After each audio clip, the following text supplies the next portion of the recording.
अब हम पिछले पार्ट से आगे बढ़ते हुए लॉन्ग आंसर्स की तरफ जाएँगे। लॉन्ग आंसर का मतलब है 320 से लेकर के और 500 वर्ड तक, 320 वर्ड्स टू 500 वर्ड्स। इससे पहले हमने 150 वर्ड्स तक का देखा था, उसको हिस्ट्री के हिसाब से कह लीजिए कि वो शॉर्ट आंसर में आएगा, ठीक है? तो अब हम इसकी दोनों तर 2-2 स्ट्रैटेजी हैं, दोनों स्ट्रैटेजी को एक करके देखेंगे कैसे लिखते हैं, ठीक है? लॉन्ग आंसर जब आ जाए हमारे पास 500 वर्ड, 320 वर्ड तो बहुत ज़्यादा होते हैं। उनको याद करना हमारे लिए बहुत मुश्किल होता है। तो ऐसे में इस मुश्किल को सॉल्व करने का तरीका हम आपको लेकर के आए हैं, ठीक है? इस वीडियो को ध्यान से देखिए लास्ट तक। जो ना हो समझ में आए, उसको आप हमसे कमेंट बॉक्स में पूछिए। तो आइए चलिए सबसे पहले क्वेश्चन लेते हैं, क्वेश्चन की तरफ चलते हैं। आपका एनसीईआरटी का ये पीडीएफ फाइल है और इसमें क्वेश्चन आपके सामने है। राइट अ शॉर्ट एशे about 500 words on the following. देखिए आपको लॉन्ग आंसर लिखने के समय ना लिखने से पहले 2-3 चीजें कंफर्म कर लेनी। पहली चीज ये, जब पेपर में आएगा ऐसा क्वेश्चन तो डेफिनेट सी बात है चैप्टर वाइज तो आएगा नहीं, मिक्स होकर के सारे क्वेश्चन आते हैं। तो ऐसे में सबसे पहली चीज होती है कि हमें चैप्टर पहचानना आना चाहिए। क्वेश्चन से हमें ये पता लग जाना चाहिए कि चैप्टर कौन सा है, ठीक है? एक बार वो चैप्टर पता लग गया तो फिर उस क्वेश्चन की डिटेल को ढूंढना हमारे लिए आसान हो जाता है, ठीक है? दूसरी चीज आपको ये देखनी है, एग्जामिनर वर्ड बाय वर्ड गिनने नहीं जाएगा 500 वर्ड्स, ठीक है ना? वो अप्रोक्सीमेशन लगाता है। अप्रोक्सीमेशन का मतलब जैसे आपने इतना लिखा है, आपने 8 पॉइंट लिखे, आपने 20 पॉइंट लिखे, उसमें इतने वर्ड्स हैं तो अप्रोक्सीमेट 500 हो गया होगा, ठीक है? तो कई बार क्वेश्चन डिस्क्रिप्टिव होता है, ठीक है ना? जैसे मान लीजिए कि कोई क्वेश्चन ऐसा हो गया कि उसके लिए कभी-कभी 500 वर्ड्स भी कम पड़ेंगे, ठीक है? पूरा डिटेल बताने में, ठीक है? लेकिन कभी-कभी ऐसा होता है कि हमें खुद पता नहीं चलता कि हम इसमें लिखें क्या? 500 वर्ड्स लिखें कैसे?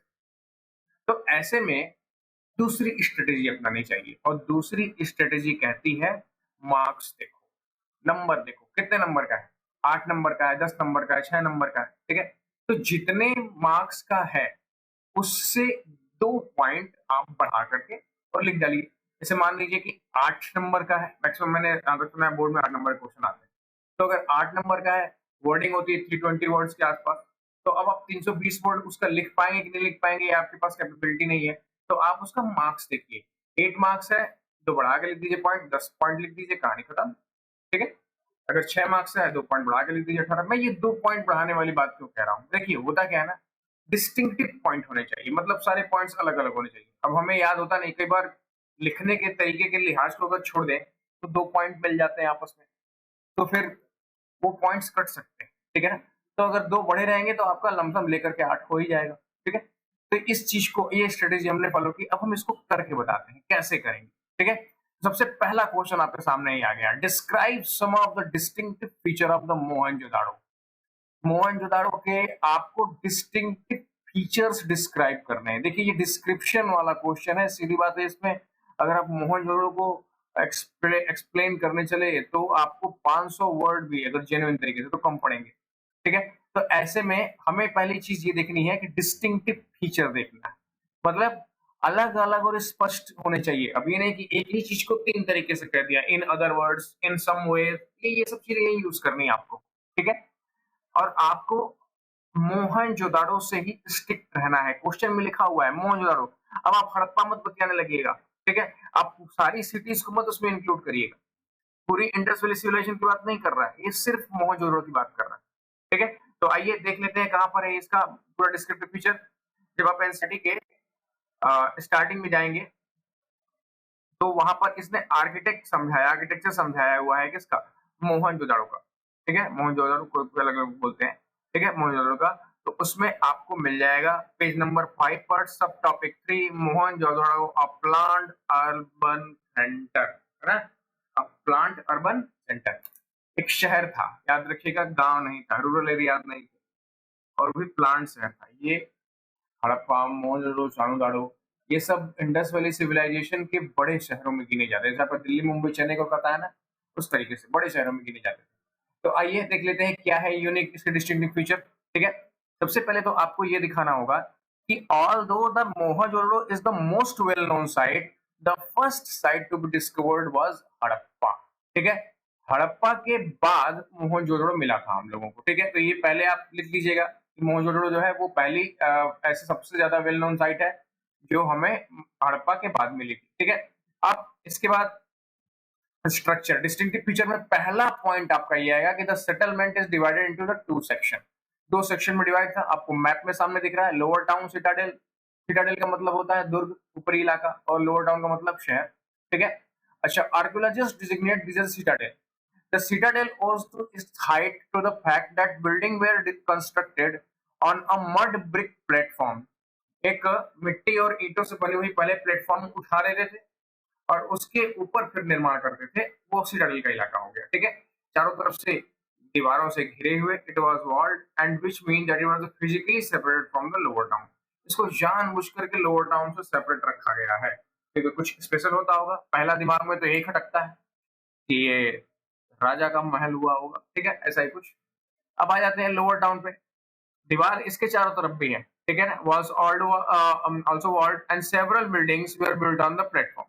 कुछ बिल्डिंग ऐसी हैं जो प्लेटफॉर्म पर उठा करके बनाई गई है, सरकारी, ठीक है? जितनी सरकारी बिल्डिंगें होंगी प्लेटफॉर्म उठा कर बनाई होंगी, which served as the foundation।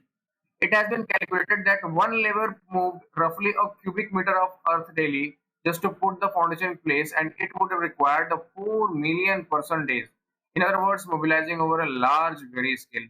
अगर इसका एस्टिमेशन इससे नापा, जितनी ऊंचाई है उस प्लेटफॉर्म की, उस हिसाब से अगर कहा है कि अगर एक पर मजदूर अगर 1 क्यूबिक मीटर मिट्टी भी उठा करके उस पर डालता है, तो ऐसे 4 मिलियन दिन लग जाएंगे उसको काम करने में। तो सीधी बात है कि एक दो मजदूर नहीं, भारी भरकम संख्या में मजदूर वहां काम करते थे, ठीक है?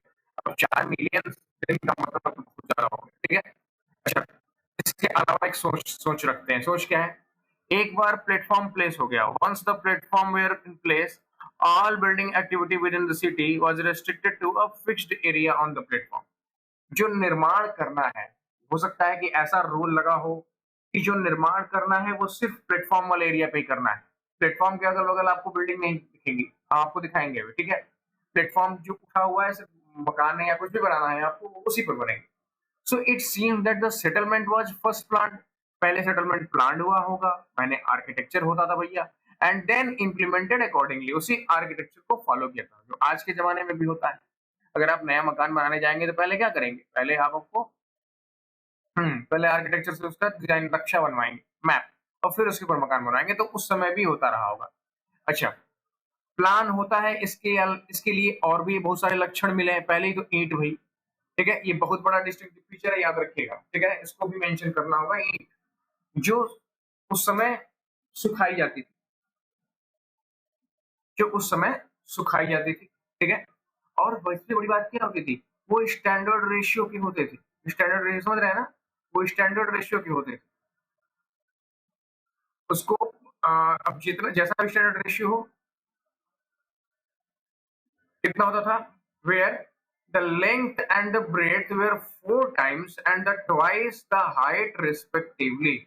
मतलब उसका जो दो संबंधित चार का 2:4 का वो 8 होता था। और पूरे सबसे बड़ी बात क्या है? सबसे बड़ी बात है कि पूरे सीटाडेल या फिर लोअर टाउन में ऐसे ही ब्रिक्स यूज हुए हैं, ठीक है ना? पूरे हड़प्पन सेटलमेंट में such bricks were used at all Harappan settlements, ठीक है? अब इसके बाद अगला पॉइंट आपका क्या आता है? अगला पॉइंट आता है आपका laying out the drains. Mohenjodaro का एक डिस्टिंक्टिव फीचर, बहुत इंपॉर्टेंट फीचर ये भी है कि इसके पास एक अपना ड्रेनेज सिस्टम होता था, इतना अच्छा, जो शायद आज भी उपलब्ध ना हो, ठीक है? देख लीजिए, प्लांट ड्रेनेज सिस्टम। अच्छा, दूसरी बात क्या है? If you look at the town of the lower town, you will notice that the roads and streets were laid out along an approximate grid pattern. Grid pattern क्या होता है ना? Grid pattern ऐसा होता है, मान लीजिए कि आप एक लाइन ये खींच दिए, एक लाइन ये खींच दिए, एक लाइन ये खींच दिए, गली बन गई। फिर दूसरी गली इसके ऊपर ऐसे बनेगी, ये गली ऐसे बन गई, ये गली ऐसे बनेगी, ये गली ऐसे बनेगी। कहने का मतलब क्या है? कहने का मतलब है कि आपका थ्रू आउट जो आपका एंगल होगा, ये 90 डिग्री, 90 डिग्री, 90 डिग्री सब 90 डिग्री पे काटेंगे, है ना? तो इसको हम ग्रिड पैटर्न बोलते हैं, ठीक है? अच्छा, इसके बाद क्या लिखा हुआ है कि पहले ऐसा लगता है कि it seems that the grids were drained were laid out first. सबसे पहले नालियां बिछाई जाती थी, उसके ऊपर सड़क और तब मकान बनते थे दोनों किनारों पर। If domestic water had to flow in the street drain, every house needed to have at least one wall along the street. हर घर से एक वॉल उस गली से या फिर उस स्ट्रीट से सटा हुआ होता था, जिससे उस दीवार के थ्रू नाली होकर जो नाली का पानी है वो ड्रेन में चला जाए। ठीक है? हम बिल्कुल एक-एक चीज़ आपको दिखाएँगे। अभी थोड़ा-सा आप देख लेते हैं क्या है। डोमेस्टिक अब इसका डोमेस्टिक आर्किटेक्चर क्या है? तो हमने आपको लोअर टाउन और टाइम दिखाया 2 दिन। उसके बाद थोड़ा-सा कुछ साइट से जो फ़ोटोज़ हैं वो हम आपको दिखा देते हैं। ठीक है? साइट की फ़ोटो क्या कहती है? साइट की फ़ोटो है सबसे पहली बात हम आपको दिखा दें लोअर टाउन ये रहा। इसको ध्यान से देखिए। दिख रहा है? ये टॉप का इलाका दिख रहा है आपको ना ये ऊँचा वाला, है ना? ये ऊँचा वाला इलाका क्या बताता है? सिटाडेल, है ना? और इसके नीचे ये जो इलाके दिख रहे हैं, ये इलाके क्या दिखाएँगे आपको? हाँ, ये इलाके आपको लोअर टाउन का इलाका है। एक बात की ध्यान से देखिए, इनके ईंटों को देखिए। आपको देख के नहीं लगता, जैसे लगता है कि ये अभी बने हों, ये इस 6,000 साल, 7,000 साल पुराने नहीं लग रहे। लग रहा है? लग रहा है इसका अभी-अभी निर्माण हुआ है। मतलब क्या हुआ होगा 400 साल, 500 साल पहले। ये इस आजकल के टाइम का लगता है, ठीक है ना? मतलब आज भी ये इतना रिलेवेंट और स्ट्रक्चर खड़ा हुआ है, ठीक है ना? कि इतनी मजबूती थी इसमें, जबकि ये बना किसका था? इसमें कोई सीमेंट वगैरह नहीं यूज़ किया गया। ये सारे मड और ब्रिक का स्ट्रक्चर है ना? मिट्टी और ईंटे का स्ट्रक्चर है, ठीक है? उसी तरह से हमने आपको ग्रिड पैटर्न बता दिया, ठीक है ना? अच्छा, अगर हम इसका हाउस प्लान देखें, देखिए, ये आपके सामने इसका एक हाउस प्लान है, मैं रख रहा हूँ। एक्चुअली में था क्या जो ईंटें बने हैं ना उससे रिकंस्ट्रक्ट किया गया है, डिजाइन बनाया गया है। तो इस तरीके का देख रहे हैं, इनके दीवारों में कहीं भी आपको खिड़कियाँ नहीं दिखेंगी, सीधे दरवाजे दिखेंगे, दरवाजे, दरवाजे, दरवाजे, दिख रहा है? यहाँ दरवाजा है, यहाँ दरवाजा है, तो कहीं भी आपको खिड़कियाँ नहीं दिखेंगी। मतलब ये घनघोर प्राइवेसी यहाँ यहीं कहीं भी आपको खिड़कियाँ नहीं दिखेंगी, यहाँ भी आपको खिड़की दिख रही है, यहाँ भी नहीं दिख रही, ठीक है? कहीं भी आपको खिड़की नहीं दिखेगी। मतलब घोर प्राइवेसी। और एक स्ट्रीट ये जो इलाका दिख रहा है ना ये नीचे सड़क जा रही है, इस सड़क के नीचे ड्रेन बिछाया गया है। ये दोनों इसके नीचे क्या है? इसके नीचे नालियाँ हैं, नालियों के ऊपर सड़क है और दीवारें एक लगी होती थी। ये दीवारें क्या करती थी? किसी न किसी तरीके से अपने घर के गंदे पानी को बाहर निकालने का काम करती थी। ठीक है? दिख रहा है कितना अच्छा रहा होगा यहाँ पर बच्चे खेल रहे हैं, है ना? यहाँ ऊपर शायद मिर्च बिछाई जा रही है, बंदा सोया हुआ है। अच्छा इधर वॉशरूम भी है। ठीक है? और ये गली में से आवागमन हो रहा है। ठीक है? तो कहने का मतलब क्या है? स्ट्रक्चर भी इनके पास वेल प्लान्ड होता था। अच्छा अब इंटरनेशनल से जो हमने अभी आपको दिखाया है उसको देख लीजिए। Many were centred on a courtyard एक आंगन होता था विथ रूम्स ऑन अ लाल साइड। चारों तरफ उसके रूम होते थे। अब कोर्टयार्ड में ही ज्यादातर काम होते थे, कुकिंग, वेविंग, है ना? ज्यादातर काम होते थे। और इसके बाद इनके पास प्राइवेसी का बहुत कंसर्न था भाई, ठीक है ना? ये हमेशा अपनी प्राइवेसी को लेकर के कंसर्न रहते थे कि हम अपनी प्राइवेसी रिवील नहीं करने देंगे। इसका मतलब कि कोई खिड़की नहीं, no windows in the wall. अच्छा इसके अलावा इनके पास अपना बाथरूम होता था, ठीक है? जो ईंटों से बना होता था, मिट्टी से नहीं, कच्चा नहीं बनाया, मजबूत, पक्का। And drain connected through the wall, उसी वॉल के थ्रू एक ड्रेन गली के ड्रेन से कनेक्ट रहेगा जिससे पानी उसमें जाएगा। कई जगह पर सेकेंडरी स्टोरी मिले भी हैं, हमने आपको दिखाया है अभी फिगर में, सेकेंडरी स्टोरी बिल्डिंग भी मिली है।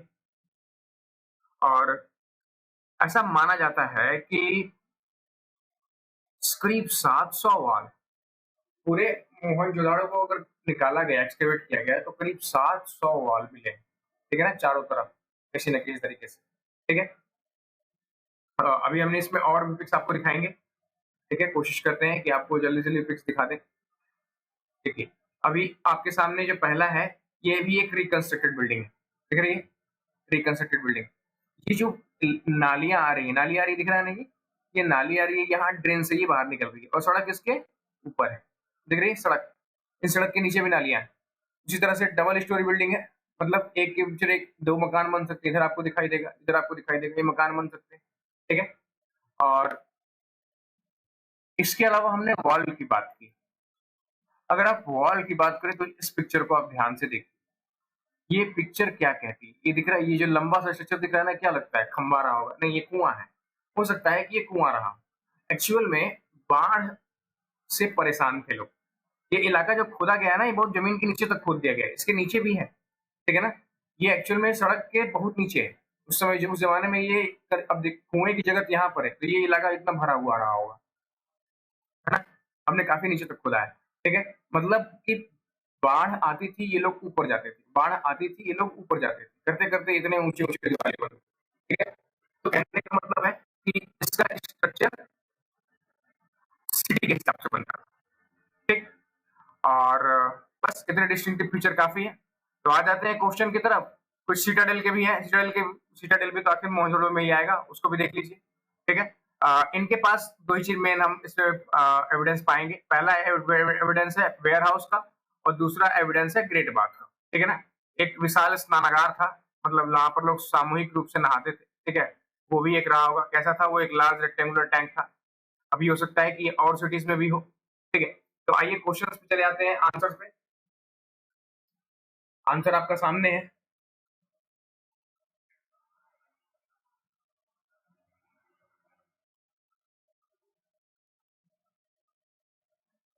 देखिए, सबसे पहले आपको लिख देना है कि मोहनजोदड़ो कौन क्या मतलब कैसे खुदाई में मिला। हड़प्पा के बाद हमने दूसरा निकाला, Mohenjodaro the most well known site of first site to discovered was the Harappa. और ये फॉलोइंग फीचर्स है। अब देखिए, या तो हम पॉइंट वाइज लिखें या तो हम एक-एक डेफिनेशन करें और उसको एक्सप्लेन करें। कीवर्ड चुन लीजिए, एक कीवर्ड लीजिए और उसको 40 से 50 वर्ड में एक्सप्लेन कर दीजिए। फिर अगला कीवर्ड लीजिए, 40 से 50 वर्ड में एक्सप्लेन कर दीजिए। ऐसे करके अगर आप 6 पॉइंट पे लिख जाते हैं, तो आपको 8 नंबर पूरा का पूरा पाने से कोई नहीं रोक सकता है। ठीक है? तो देख लीजिए, सबसे पहली चीज़ क्या है आपके सामने, हमने क्या पॉइंट लिया? Plant city. प्लांट सिटी का मतलब क्या है? कि मोहनजोदड़ो को पहले प्लानिंग के साथ बनाया था, ठीक है ना? यहाँ से लेकर के यहाँ तक का पॉइंट जो हमने अभी आपको एनसीईआरटी में पढ़ाया, ठीक है? 2 पार्ट होते थे, एक हायर प्लेस, एक लोअर प्लेस। फिर हायर प्लेस को हमने डिफाइन कर दिया सिटाडेल, ठीक है? सिटाडेल में क्या-क्या था? सिटाडेल में बहुत सारे वॉल थे, चारों तरफ घेर रखा था, लोअर टाउन से अलग था और इट में कंसिस्ट ऑफ स्ट्रक्चर्स। इसमें आपके 2 स्ट्रक्चर मिलेंगे। आपका एक वेयर हाउस मिलता था और दूसरा ग्रेट बाथ। ये दोनों आपको सिटाडेल में मिलते थे। लोअर टाउन में देख लीजिए क्या था, इसके पास भी वॉल थी लेकिन कम थी, ठीक है? और सारी बिल्डिंगें प्लेटफॉर्म पे बनी हुई हैं। इसके बाद दूसरा चीज क्या है, ये एक बहुत बड़ा अमाउंट ऑफ लेबर फोर्स इसमें लगता था बनाने के लिए, ठीक है? तो इसका सीधा मतलब है कि पहले प्लान बनाया जाता रहा होगा और फिर उसके ऊपर मकान खड़े होते थे। तीसरा इसका सबसे अच्छा फीचर है ईंटें। इतनी अच्छी ईंट आज तक नहीं मिली, मतलब आज तक मतलब आज तो बनी रही है। मतलब उस जमाने में ऐसी ईंटें बनी थी, आज तक चल रही हैं, ठीक है? All the bricks were standard ratio. सभी ब्रिक्स का रेशियो कैसा है? स्टैंडर्ड है एकदम।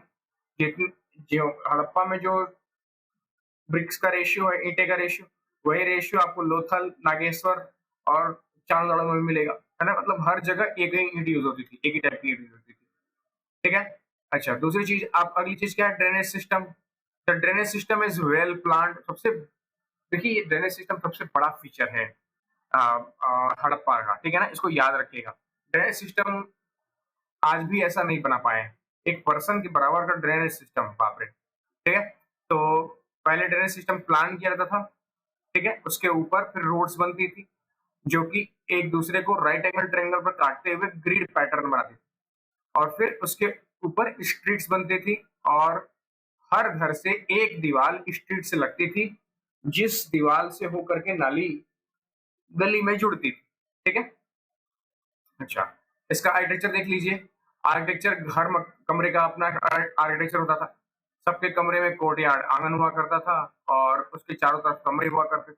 कोर्टयार्ड में अधिकतर एक्टिविटीज कोर्टयार्ड में ही होती थी। आज भी गाँव के घर ऐसे ही होते हैं, है ना? बीच में आंगन होता है, चारों तरफ कमरे कमरे कमरे और लोग बैठते उठते आंगन में ही है ना? तो अब इसके अलावा सबके सबके पास अपना एक एक बाथरूम होता था, ठीक है ना? ईंटें पक्कों ईंटों से बना हुआ, ठीक? और जो कि ड्रेन से कनेक्टेड होता था। और सबसे लास्ट इसका डिस्ट्रिक्टिव फीचर है प्राइवेसी। प्राइवेसी इन लोगों के लिए बहुत जरूरी थी। कोई विंडो नहीं मिलेगी किसी खिड़की में, ठीक है? और मेन एंट्रेंस ऐसा होता था, कि अगर आप मेन एंट्रेंस पर जाएंगे तो आपको आंगन नहीं दिखता था, मतलब अंदर की चीज जल्दी नहीं दिखती थी। मतलब आप दरवाजे पर खड़े हो जाइए तो आपको आंगन दिखाई नहीं देगा, एक दरवाजा दूसरा रहेगा। तो कहने का मतलब क्या है कि इतने सारे डिस्टिंक्टिव फीचर आपको मिल जाएंगे। तो यहाँ से लेकर के यहाँ तक आपको पूरा अ, है, मैं एक करके दिखा देता हूँ, आप इसको स्क्रीनशॉट चाहे तो ले सकते हैं। ठीक है, ये रहा। और फिर ये प्राइवेसी। ठीक है, चलिए अगले क्वेश्चन पर चलते हैं। अगला क्वेश्चन क्या कह रहा है भाई? अगला क्वेश्चन है, हाँ, list the raw materials required for the craft and production in the Harappan civilisation and discuss how these might have been obtained. देखिए इसमें दो क्वेश्चन है, याद रखिएगा। सही बात है कि 500 वर्ड्स एक ही क्वेश्चन पर नहीं लिखे जा सकते, इसमें हमेशा लगभग दो दो क्वेश्चन मिक्स करके देंगे। ठीक है, तो पहला क्वेश्चन आपके सामने क्या है कि मटेरियल, रॉ मटेरियल कौन कौन से थे इन लोग के पास, जो ये क्राफ्टिंग करते थे, माले बनाते थे, माला बनाते थे, बीड्स के ना, नेकलेस, मूर्तियां बनाते थे, टेराकोटा बनाते थे, तो उनके पीछे रॉ मटेरियल क्या था।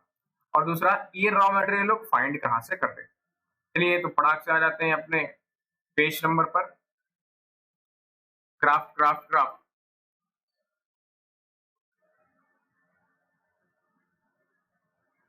आपके सामने है page number 10, finding out about the craft production. Craft production के बाद में फाइंड कीजिए। देखिए अब हमको सीधा इस पॉइंट पर स्टिक करना है। पहला आपको क्या पता करना है, रॉ मटेरियल कौन कौन से यूज होते थे, और दूसरा कि ये रॉ मटेरियल ये कहाँ से फाइंड करते थे। इसके अलावा आपको कुछ लिखना नहीं है उसमें।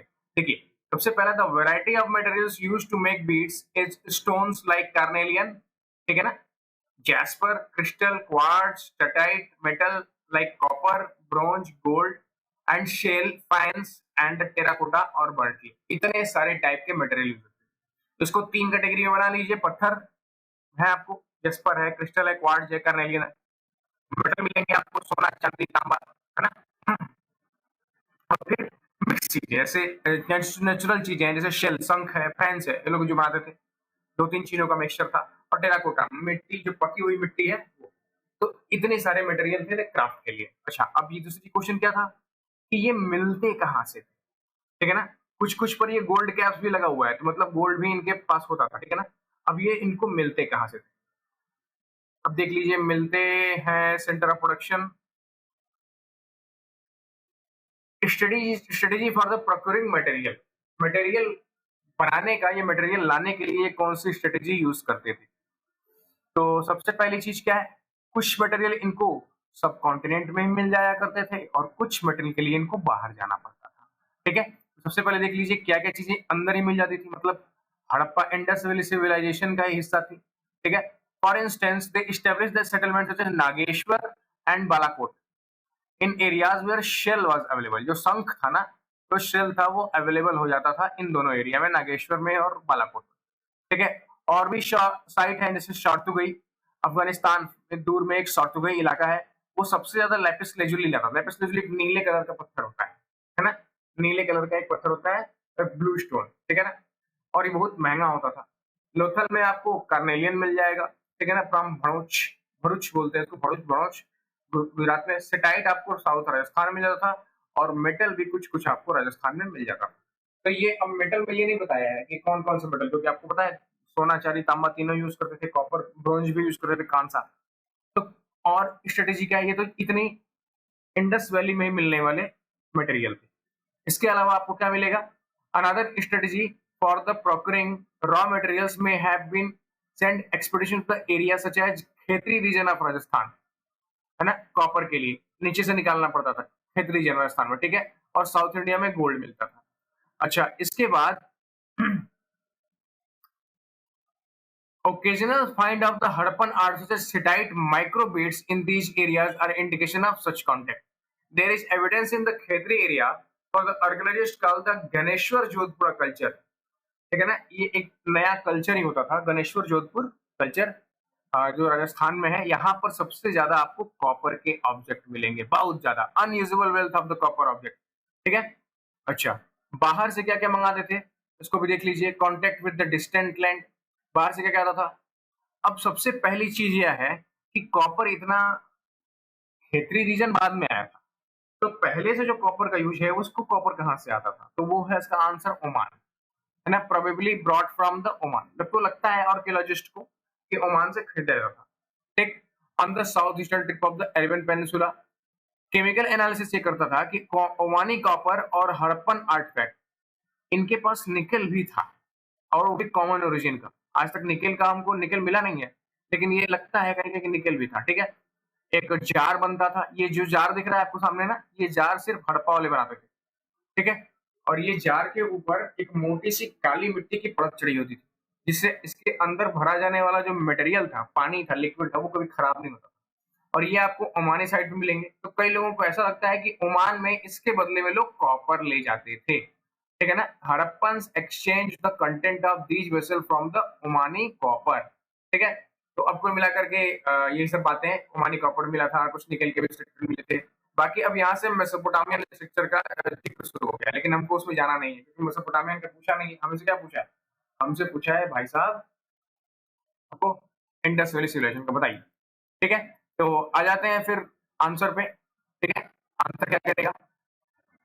देखिए, हमने आपको पहले ही बता दिया कि क्वेश्चन दो दो क्वेश्चन है। क्वेश्चन में दो कंपोनेंट है। पहला, क्या मटेरियल यूज होता था, कहाँ से आता था। तो दो क्वेश्चन में आप उसको अलग अलग कर लीजिए। The raw material required for the craft production in Harappan civilisation, और दूसरा पॉइंट लीजिए, above raw materials might have been obtained, कहाँ से मिलते थे। देखिए, क्वेश्चन को इतने अच्छे से लिखिए, मतलब डिस्क्रिप्टिव मैनर में, हेडिंग डाल डाल करके, पॉइंट डाल डाल करके, ताकि एग्जामिनर को दिक्कत ना हो क्वेश्चन के पॉइंट्स खोजने में। इससे आपको भी आसानी होगी और उसके ऊपर भी कम प्रेशर आएगा। तो रॉ मटेरियल्स कौन कौन से थे? तीन थे। पहले स्टोन, फिर मेटल, और फिर मिक्स, है ना। स्टोन कौन कौन से थे? कार्नेलियन है, ये कैमेलियन नहीं, कार्नेलियन है, जैस्पर, क्रिस्टल, क्वार्ट्ज, टाइट। और मेटल्स कौन कौन से थे? कॉपर, ब्रोंज, गोल्ड, और शेल, फाइंस और टेराकोटा। कहाँ कहाँ से मिले हैं? नागेश्वर बालाकोट से आपको हमने आपको भी बताया, शेल मिल जाते थे। ठीक है, सार्तुगई से आपको लेपिस लेजुली जो नीला पत्थर होता था वो मिल जाता था। लोथल से आपको कर्नेलियन जो रेड पत्थर होता था वो मिल जाता था। सेटाइट और मेटल मिलते थे। सेकंड वे ये हो सकता है कि खेती रीजन जो राजस्थान का है वहां पर लोग खुदाई करते हो कॉपर की, और साउथ इंडिया से गोल्ड लाते हैं, क्योंकि इन्हीं दोनों जगहों पर सबसे ज्यादा मात्रा में कॉपर पाया गया है। ठीक है, अब या फिर बाहर के लोगों से ये व्यापार करते थे। कैसे करेंगे? ओमान से ये कॉपर खरीदते हो। ठीक है, और अगला क्या है? मेसोपोटामियन टेक्स्ट ने भी कहा है कि वो मेलुहा से व्यापार करते थे। ठीक है, मेलुहास कौन है? जी, इंडस वैली सिविलाइजेशन को ही मेलुहा कहा जाता है। ठीक, और छठा नंबर है a distinct type of vessel, जो हमने जिक्र किया जिसका, जो सिर्फ हड़प्पन सिविलाइजेशन में ही बनते थे। ये वेसल मोटी मिट्टी की परत लिए हुए होते थे, जिसके अंदर कोई भी लिक्विड खराब नहीं होता था। तो ये ओमान में मिला है। तो सीधा मतलब है, ओमान में ये पहुंचा कैसे? किसी ने व्यापार के थ्रू दिया होगा और उसके बदले में कुछ लिया होगा, तो वो होता था ओमानी कॉपर। ठीक है, तो ये आपको टोटल 6 इसमें और 3 इसमें, पूरे टोटल 10 पॉइंट आपको लिखने हैं। हमने आपको बताया, अगर आप पैराग्राफ में 500 वर्ड्स नहीं लिख पाए तो आप पॉइंट्स का सहारा लीजिए, जितने नंबर उतने पॉइंट दो बढ़ा करके लिख सकते हैं। क्वेश्चन नंबर थर्ड आपके सामने इस प्रकार से। क्वेश्चन नंबर थर्ड ये कहता है, क्या कहता है?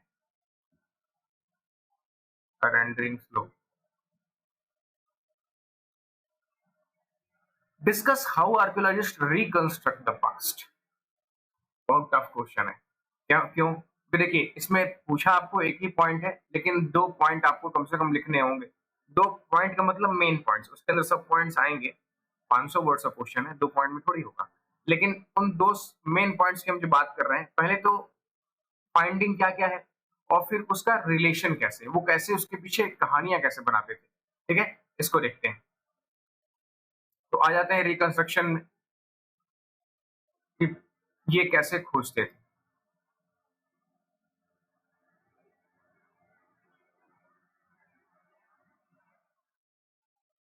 ये रहा आपके सामने question, discovering the Harappan civilisation. ठीक है ना, कैसे इसको डिस्कवर किया गया है? कनिंघम का कंफ्यूजन है। कनिंघम को ये मिला जब इसका कुछ फाइंडिंग मिले, तो कनिंघम को ये लगा ही नहीं कि इतना पुराना भी कुछ हो सकता है। वो बेचारे इसको मॉडर्न जोड़ने में लगे रहे और ये हुआ नहीं। ठीक है, तो ये कैसे फाइंड करते हैं और फिर उसको पिछले से कैसे कनेक्ट करते हैं। देखिए आपके सामने सबसे पहली चीज क्या है, problem the piecing together the past. Piecing together का मतलब सामान जो मिला है उससे पास्ट बनाना, ठीक है। तो सबसे पहली चीज ये देखिए, it is important to remember that only broken and useless object would have been thrown away. हमें कुछ चीजें, कुछ टुकड़े मिलते हैं, अब वो टुकड़े जो मिले हैं वो निश्चित सी बात है उस जमाने में यूजलेस थे, फेंके गए रहे होंगे, ठीक है। उससे हम कुछ ना कुछ निकालने की कोशिश करते हैं। अच्छा, क्या क्या क्लासिफाइड जो मटेरियल हमको मिलता है, क्लासिफाइंग द फाइंड्स, जो फाइंडिंग है उसको पहले, सबसे पहले क्या करना है, क्लासिफाई करिए। क्लासिफाई करने का मतलब क्या है बेटा, जैसे देखिए, recovering archaeologist then classify their finds. One simple principle of classified in terms of material, पत्थर अलग करो, मिट्टी अलग करो, हड्डी अलग करो, है ना, तांबा, अरे वो अलग करो, और जो ये बड़ी बड़ी बिल्डिंग है उनको अलग करो, ठीक है। सेकंड, जो ज्यादा कॉम्प्लिकेटेड होता है उनका फंक्शन सोचना कि ये काम क्या करते होंगे, ठीक है। आर्टिफैक्ट किस चीज का, ये टूल है कि ऑर्नामेंट है या दोनों है, मतलब क्या सजने संवरने के लिए रखा हुआ है, भैया कोई हथौड़ा हथियार है इससे कुछ काम निकलता हो, ठीक है। कुछ आर्टिफैक्ट जो है अपने शेप के चलते प्रश्न चिन्ह लगा देते हैं, often shape by as resemblance with present day things, जैसे बीड्स है, क्वर्न्स है, स्टोन ब्लेड है, पॉट्स है। अब इनको हम लोग यूज आज भी करते हैं, माले हम आज, माला आज भी पहनते हैं, है ना। पत्थरों के औजार आज भी कभी कभी यूज कर लेते हैं, पर मिट्टी के बर्तन यूज कर लेते हैं, तो इनसे हमको रिलेट करने की कोशिश करते हैं, तो भैया कुछ कुछ चीजें हमें मिल जाती हैं, ठीक है। और दूसरी चीज, sometimes archaeologist have to take the resource for indirect evidence. Indirect evidence लेना पड़ता है, मतलब कि कुछ सोच करके कहानी बनानी पड़ती है स्कल्पचर से, ठीक। प्रॉब्लम ऑफ इंटरप्रिटेशन, अब इंटरप्रिटेशन की प्रॉब्लम क्या है, कभी कभी ऐसा होता है ना कि हम लोग जो सोचते हैं वो ऐसा वो निकलता नहीं। जैसे इसका सबसे बड़ा एग्जाम्पल है प्रिस्ट किंग। हमें आज तक ये पता नहीं चला कि इंडस वैली सिविलाइजेशन में कोई किंग होता था कि नहीं होता था, कोई रूलर होता था कि नहीं होता था। हमें जो मूर्ति मिली है प्रिस्ट किंग की, ठीक है ना, वो प्रिस्ट किंग को देखकर लगता है कि जैसे क्या ये तो पुजारी रहा होगा, या फिर ये राजा रहा होगा, कंफर्म नहीं होता है, या फिर ऐसा राजा रहा होगा जो पूजा का भी काम करता हो। तो कुल मिलाकर ये क्या है, हम लोग इसमें कंफ्यूज रहते हैं। जैसे अभी ये देखिए, ये सामने आपको ये प्रोटो शिवा की ये मूर्ति मिली। अब इसको कुछ लोग पहचान नहीं पाएंगे शिवा कहाँ से है, इसमें कहीं से शिव लगने, ये हो सकता है राजा रहा हो, ये राजा का मुकुट रहा हो ऐसे बैल जैसा, ठीक है, ये बैठा हो। लेकिन आप इसको ध्यान से देखेंगे तो ये आपको आजकल के शिवलिंग से कुछ कुछ मिलता दिखाई देगा, ठीक है ना। ये आपको अर्घा और ये आपको मेन शिवलिंग, इसके ऊपर ये मुकुट रखा हुआ है। तो कुछ लोगों ने इसको कहा ये पशुपतिनाथ हो सकते हैं, क्यों, क्योंकि ऋग्वेद में एक कॉन्सेप्ट मिला है रुद्र का, और वो लगभग उसी जमाने से थोड़ा सा बात का है, तो लोग इसको इससे कनेक्ट कर देते हैं। कहने का मतलब क्या है, बड़ी मुश्किल है भाई, बड़ी मुश्किल होती है कंस्ट्रक्शन करने में। तो आइए अब इसका आंसर देख लेते हैं। आंसर क्या क्या है, सबसे पहले इसको दो कैटेगरी में बांटिए। पहली कैटेगरी क्या कहेगी, एक्सकेवेशन एंड फाइंडिंग्स, है ना, इनको मिलता क्या था, ठीक है ना। और उस दूसरी चीज, दूसरा सब टॉपिक क्या रहेगा, रिकंस्ट्रक्शन ऑफ द पास्ट, उस फाइंडिंग से पीछे की कहानी बनाना, ठीक। तो आइए देख लेते हैं क्या क्या है। Archaeologist excavate the sites of ancient past related to the culture and civilisation, ये टोटल मेरा लिखा हुआ है, ठीक है ना। आप इसके अलावा कुछ इसमें एक्स्ट्रा ऐड कर सकते हैं, लेकिन अगर आपको मैक्सिमम मार्क्स पाने हैं तो ये कम से कम है, मतलब इससे कम कुछ मत लिखिएगा। लिखना है तो ये सभी आपको लिखने पड़ेंगे। पहली चीज क्या है, they find out the art and craft seal material remain of houses building pots ornament tool coin. ये खोजते हैं, क्या खोजते हैं बेटा, आर्ट खोजते हैं, क्राफ्ट, मोहरे खोजते हैं, पत्थर मटेरियल खोजते हैं, ठीक है ना, घर मकानों के हाउसेस खोजते हैं, बिल्डिंग, ये सब चीजें उनको मिलती हैं। इसके अलावा इसमें रहने वाले लोग, उनकी खोपड़ियां, है ना, उनकी हड्डियां, उनके जौ जबड़े, उनके दांत, ये सब भी मिलते हैं, ये भी हेल्प कर सकते हैं। बॉटनिस्ट और जूलॉजिस्ट से मिल करके इनको प्लांट्स की मदद से एनिमल को एक दूसरे के थ्रू कनेक्ट किया जाता है। क्या जरूरी है कि एक समय पर राजस्थान में खुदाई में मिली हुई हड्डी उसी समय की है जो गुजरात के लोथल में मिली हड्डी के बराबर है, हो सकता है कि उसके बाद का हो। कनिंघम इसी में कंफ्यूज हो गया ना, ठीक है, उसके बाद का हो। तो उनके उनको पढ़ा जाता है, उनको रीड किया जाता है, उनकी कार्बन डेटिंग की जाती है, ताकि हम उसको क्या करें, आपस में रिलेट कर सकें। अच्छी चीज क्या है, उसके बाद archaeologist try to find the tools. सबसे बड़ी बात क्या है, खेती होती थी, हार्वेस्टिंग होती थी, तो उसका टूल फाइंड करने की खोज कर रहे हैं। अगर टूल मिल गया तो मालूम जाता है कि खेती किस स्तर की होती थी। अच्छा, उसके बाद कुएं पानी पीने का जरिया देखते थे, कुएं, कैनाल, टैंक, सिंचाई के तरीके देखते थे कि सिंचाई के तरीके क्या होते थे। तो ये सारी चीजें इनको मिलती हैं, फाइंड करने की कोशिश करते हैं। अब रिकंस्ट्रक्ट कैसे करते हैं? देखिए, रिकंस्ट्रक्ट का सबसे बढ़िया तरीका है कि लोगों की रिलीजियस लाइफ और कल्चरल लाइफ का पिक्चर बनाना, है ना? जो चीजें मिली हैं उसका कल्चरल लाइफ, संस्कृति ढूंढिए। वो लोग कैसे सजते संवरते थे, क्या पहनते थे। जैसे देखिए, टूल्स है, अनफिनिश्ड प्रोडक्ट्स हैं, वेस्ट मटेरियल है, ये आइडेंटिफाई करते हैं सेंटर ऑफ क्राफ्ट प्रोडक्शन। जहां पर चीजों का निर्माण होता होगा, फैक्ट्री हुई होगी, वहीं पर वेस्ट मटेरियल फेंका जाता रहा होगा, है ना? आज भी है। तो वहां से लोग पता करते हैं कि बनता कहाँ था। दूसरी चीज क्या है? इनडायरेक्ट एविडेंस हमको फाइंड करने होते हैं। इनको फ्रेम ऑफ रेफरेंस डेवलप करना होता है। अगर हम उस समय होते तो हम क्या करते? ये होता है फ्रेम ऑफ रेफरेंस, ठीक है? और जैसे फर्स्ट हड़प्पन सील, मुहर, सबसे ज्यादा फायदेमंद और मददगार साबित होती है मुहर। मुहर पे जो चिन्ह बने होते हैं, वो चिन्ह ये बताते हैं कि उस समय के लोग क्या करते थे, क्या सोचते थे, ठीक है? अच्छा, इसके बाद उस सील की हेल्प से कंस्ट्रक्ट करिए रिलीजियस बिलीफ को। क्या लोग किसी भगवान को मानते थे? क्या लोग प्रकृति की पूजा करते थे? ये उसके सील पर मिलने से पता चलता होगा, ठीक है?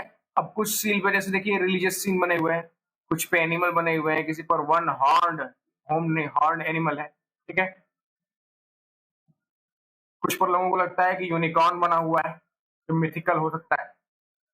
अच्छा, सबसे लास्ट पॉइंट मैंने भी मेंशन किया है कि कुछ सील पर एक पर्सन बैठा हुआ क्रॉस लेग दिखाई दे रहा है योगिक पोस्चर में, और ये हो सकता है कि उनका रिलीजियस मसला हो, ठीक है? तो ये हमने नीचे के 6 पॉइंट और ऊपर के 5 पॉइंट मेंशन करके टोटल 11 पॉइंट बनाए, इसमें से 10। आपको फिर से बता दे रहे हैं, पहले आप फाइंडिंग का सब टॉपिक अलग कर लीजिए, फिर कंस्ट्रक्शन का इतिहास बनाने का टॉपिक अलग कर लीजिए। दोनों टॉपिक को एक्सप्लेन कर दीजिए, क्वेश्चन खत्म, ठीक है? अगर आप लिखना चाहते हैं तो लिख सकते हैं, यहाँ से लेकर के यहाँ तक पूरा जो है question number 2, question number 3 sorry, excavation and findings यहाँ से लेकर के यहाँ तक आपको मिलेगी। Excavation and finding and reconstruction of the past, उसको भी हम यहाँ तक स्क्रीनशॉट ले लीजिए और इसको देख लीजिए, रिकंस्ट्रक्शन ऑफ द पास्ट। ये आपके टोटल 6 पॉइंट रहेंगे।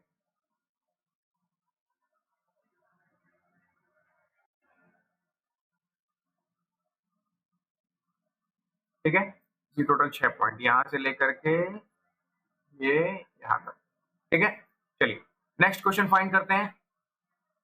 नेक्स्ट क्वेश्चन आपके सामने क्या है भाई? लास्ट क्वेश्चन है ये 500 वर्ड्स में, और ये क्वेश्चन कहता है discuss the function of that may have been perform by ruler in Harappan society. Harappan society में जो रूलर रहा होगा, मे हैव बीन, तुमको भी कंफर्म नहीं, हमको भी कंफर्म नहीं, मे हैव बीन रूलर रहा होगा, उसके क्या क्या फंक्शन थे, डिस्कस कीजिए। अब इस पे एनसीईआरटी में आपको ज्यादा पॉइंट्स नहीं मिलेंगे, ठीक है? अब इस पे आपको वर्ड्स का सहारा ना लेकर के पॉइंट्स का सहारा लेना होगा, क्योंकि 500 वर्ड्स तो होने से रहे इसमें। ओके, देखिए आपको मुझसे सिर्फ 2 पैरा ऐसा दिया हुआ है जो रूलर के बारे में बताता है, उसमें भी आधे से अधिक केवल कयास लगाए गए हैं, मतलब कुछ सॉलिड नहीं कहा गया है, अंदाजा लगाया गया है। ये रहा आपका रूलर का point, palaces and the Kings, ठीक है? एंशिएंट अथॉरिटी, अथॉरिटी किसके पास होती थी?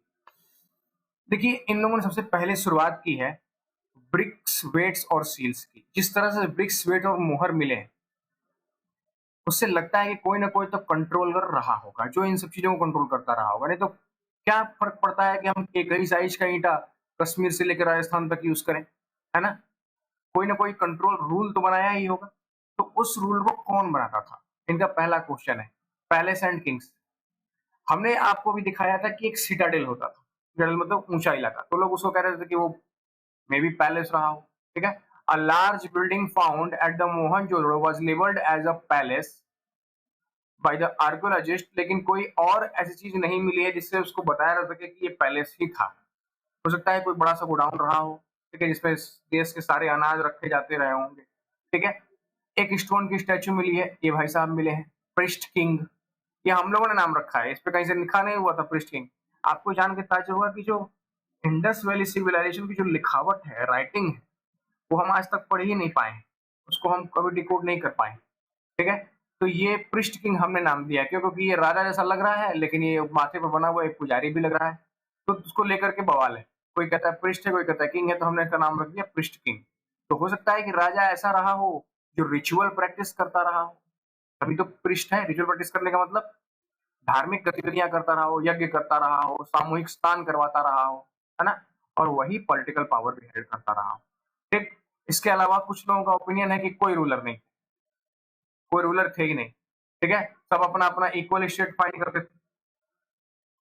और अब देखिए, अगर कोई रूलर नहीं है तो एक जैसे ईंटें क्यों, एक जैसे बटखरे क्यों, एक जैसा आर्किटेक्चर क्यों? इतना कंट्रोल, इतना रूल से कौन रहता है भाई, है ना? तो एक और थ्योरी है, वो कहती है कि एक रूलर नहीं थे, सेवरल रूलर थे। जैसे मोहनजोदड़ो का अपना अलग था, हड़प्पा का अपना अलग था, ऐसे। इस बात में थोड़ा दम लगता है। क्यों? क्योंकि हाँ, हो सकता है कि रूलर अलग हो, लेकिन इस बात को काटने वाले लोग आ जाते हैं। क्यों? कहते हैं भैया अगर अलग-अलग रूलर थे, तो वेट एक जैसा क्यों है? सही बात है। सिक्के कह रहे हैं, जो आपके आर्टिफैक्ट हैं, माला है, बीड्स है, वो एक जैसी क्यों है? ठीक है। ईंटें एक जैसे क्यों हैं? हर जगह का स्ट्रक्चर एक जैसा क्यों है? तो ये इसको भी कुछ-कुछ लोगों को लगता है कि ऐसा ही रहा होगा, ठीक है? तो अब ये बहुत कॉम्प्लेक्स डिसीजन है। एनसीईआरटी में भी लिख दिया है, as a now of the last story seemed the most plausible and it is unlikely that entire committees could have collectively made and implement such complex decision. कि जनता मिलकर के इतने कॉम्प्लेक्स डिसीजन नहीं बना सकती, और या फिर बना भी सकती है तो इम्प्लीमेंट नहीं कर सकती, ठीक है ना? तो इस चीज को हम ध्यान से देखेंगे। अब क्वेश्चन में हम कैसे लिखते हैं। देखिए, हमने क्वेश्चन को 2 पार्ट में बाँटा है, ठीक है? क्वेश्चन को जो 2 पार्ट में बाँटा है, ये पहला क्या है? अलग-अलग जो 3 थ्योरी है, वो हमने आपको बता दी, डिफरेंट व्यूज़। और जो एविडेंस मिलते हैं, जो अंदाज़ा हम लगा रहे हैं, उसके आप पे हम 5 सॉरी 6 से 7 पॉइंट लिख दिए। तो डिफरेंट व्यूज़ कौन-कौन से हैं? देखिए, सबसे पहला व्यूज़ क्या कहता है? There are the different views on Harappan society.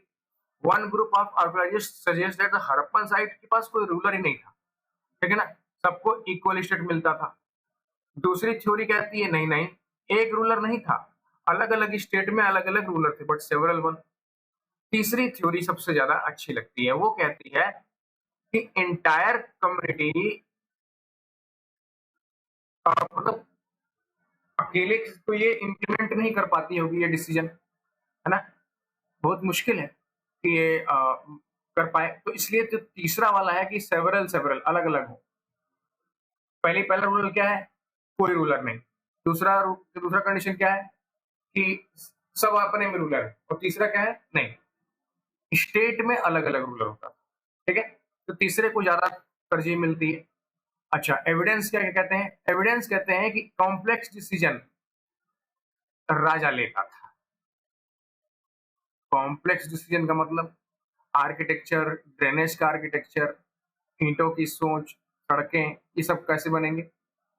राजा लेता था। ये जो हड़प्पन आर्टिफैक्ट में एक्स्ट्रा यूनिफॉर्मिटी दिखती है, मतलब आप चाणूदाड़ों की माला उठा लीजिए, या फिर आप हड़प्पा में मिली हुई माला उठा लीजिए, सब एक जैसे हैं। एक जैसे का मतलब क्या है? वेट एक जैसे हैं, ब्रिक्स एक जैसे हैं, ये भी राजा ही लेता रहा होगा।